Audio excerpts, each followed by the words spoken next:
Trump lasi Vene ja Hiina laevadel Hormuzi väinast läbi minna, näidates valikulist blokaadi ja paljastades jõhkra strateegia Iraani režiimi vastu. Sellel teisipäeval, 28. aprillil 2026 filtreerivad Ameerika Ühendriigid väinas liiklust, et lämmatada Iraani ilma, et muudaksid marsruudi mereväesõjaks Venemaa, Hiina ja Jaapani vastu. Ma räägin sulle sellest kõigest kohe, aga praegu tahad kindlasti olla kanali tellija, et olla jätkuvalt hästi informeeritud, saada reaalajas infot parima seni nähtud ajakirjandusliku kvaliteediga. Usaldusväärsuse etalon Milson Alves. Kõige rohkem tähelepanu pälvis Vene superjaht Nord, mis on seotud miljardär Aleksei Mordashoviga. Laev ületas Hormuzi väina laupäeval pärast Dubais lahkumist.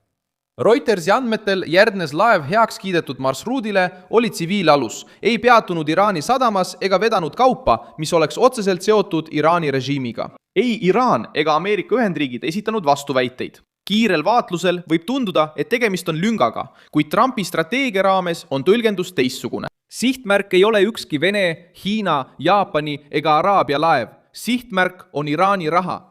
See on Iraani nafta. See on varilaevastik, mida kasutatakse sanktsioonide vältimiseks. See on Teherani. Võime kasutada Hormuzi maailma kaubanduse ähvardamiseks. Kui Washington käsiks kogu rahvusluse peatada, tekitaks piirkonda läbiv laev merekriisi mitme suurriigiga korraga. See annaks Iraanile kohe valmis ettekäände. Teheran ütleks, et Ameerika Ühendriigid ründasid maailma energiavarustust ja rahvusvahelist laevandust. Trump valis kaalutletuma tee, survestades Iraani ilma maailma sulgemata. Loogika on lihtne. Tsiviillaev, mis ei peatu Iraani sadamas ega vea otseselt Iraani kaupa, võib läbida. Laev, mis üritab Iraani naftat transportida. Varilaevastiku ülalpidamine või Ameerika surve murdmine läheb riskitsooni. Blokaad ei toimi kõigi jaoks nagu sein. See toimib Teherani vastu tõkkena. Hiina juhtum kinnitab seda arusaama. Hiina omanduses olev ja USA poolt Iraaniga seotuse tõttu sanktsioneeritud naftatanker Hish Stari ületas Hormuzi väina umbes 250 000 barrelit metanooli. Kuid last laaditi Hamrias, Araabia Ühendemiraatides, mitte Iraani sadamas. Reuters tõi esile, et Iraaniga seotud laevad, mis ei suundunud Iraani sadamatesse, ei olnud tol hetkel otseseks sihtmärgiks. See detail on otsustava tähtsusega. Hiina laev, mis läbib Hormuzi väina, ei tähenda Iraani võitu. Oluline on kauba päritolu, sihtkoht, peatus Iraani sadamas ja rahaline kasu Teheranile. Kui kaup ei pärine Iraani süsteemist, võib laeva takistamine tekitada Washingtonile rohkem kahju kui Iraanile. Aga kui laev aitab Iraani naftat välja vedada, muutub Ameerika reaktsioon. Järgmisel päeval naasis Hish Stari piirkonda ega suutnud läbida blokaadi kõige tundlikumat joont. Ameerika Ühendriikide keskväe juhatus teatas, et operatsiooni esimese 24 tunni jooksul ei olnud ükski laev Ameerika tõket ületanud ja et 6 laeva allusid korraldustele sadamasse tagasi pöörduda. See punkt on olulisem kui ühe Vene jahi läbipääs. Tsiviiljaht ei täida Teherani kassat. Tagasipöörduvad laevad tabavad režiimi majandussüdant. Samuti olid seal Hiina supertankerid nagu Caspian Lake ja Herong Hai, mis ületasid Hormuzi, Iraaki ja Saudi Araabiat puudutavate lastidega. Jällegi kordub sama loogika. Mitte iga Hiina laev selles piirkonnas ei tähenda abi Iraanile.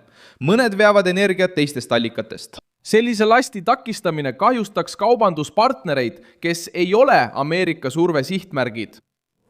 See võimaldab osal kaubandusest jätkuda, kuid suurendab hirmu, kulusid ja ebakindlust kõigi Iraani naftaga seotud tehingute puhul. Merekindlustus muutub kallimaks, laevaomanikud kõhklevad, ostjad tõmbuvad tagasi, ettevõtted väldivad kahtlasi marsruute. Režiim kaotab etteaimatavuse, see on partnerlus.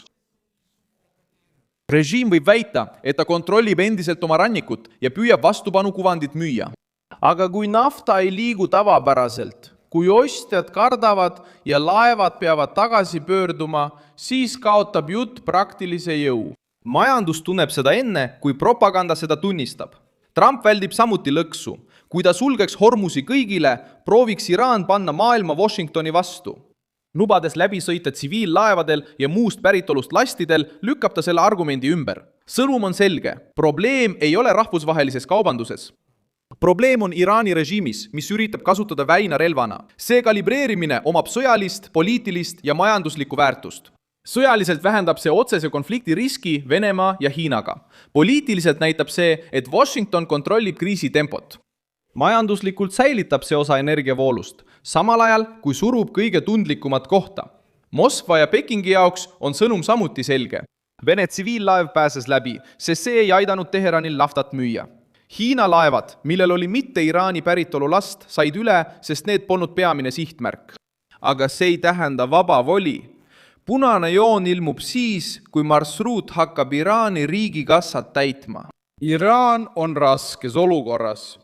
Kui reageerib kogu liikluse vastu, kinnitab ta, et ohustab ülemaailmset laevandust. Kui ta taganeb, näitab see, et Ameerika surve toimis. Kui ta üritab end Venemaa ja Hiina taha peita, paljastab see, et need suurriigid ei paista olevat valmis Teheraani nimel otsest mereväesõda alustama. See on käik, mis soodustab Trumpi. Iraani isoleerimine ilma Ameerika Ühendriike isoleerimata. Operatsiooni tugevus seisneb selles eraldamises. Saudi kaup võib läbida. Iraagi kaup võib läbida. Tsiviillaev, millel puudub otsene seos Iraani sadamaga, võib läbida. Jaapani laev Maru läbis Saudi naftaga, sest see polnud probleemi keskpunkt. Aga Iraani nafta, varilaevastik ja sanktsioonide vältimiseks kasutatavad laevad puutuvad kokku tõketega. Just seal muutub blokaad pelgast mereväeoperatsioonist majanduslikuks kägistamiseks. Iraani jaoks on mõju ränk. Režiim sõltub naftast, et hoida töös oma sisemist masinavärki, rahastada välisliitlasi ja vastu pidada survele. Kui voog muutub ebakindlaks, väheneb Teherani võim. Kui kindlustus tõuseb, kasum langeb. Kui ostjad taanduvad, kaotab režiim oma kasumimarginaali. Kui laevad pöörduvad tagasi, variseb jõukuvand kokku. Lõpuks muudab Trump Hormuzi vastupidavuse proovikiviks. Maailm pääseb jätkuvalt läbi järelevalve all, Iraan mitte. Trump ei lasknud blokaadist läbi murda. Ta muutis blokaadi filtriks. Laev, mis ei päästa Iraani, pääseb läbi. Laev, mis aitab hingata, tunneb Ameerika surve raskust. Pane sellele videole like, telli kanal ja vaata lõpus kommentaare, et olla veelgi paremini seotud Milson Alvese kogukonnaga.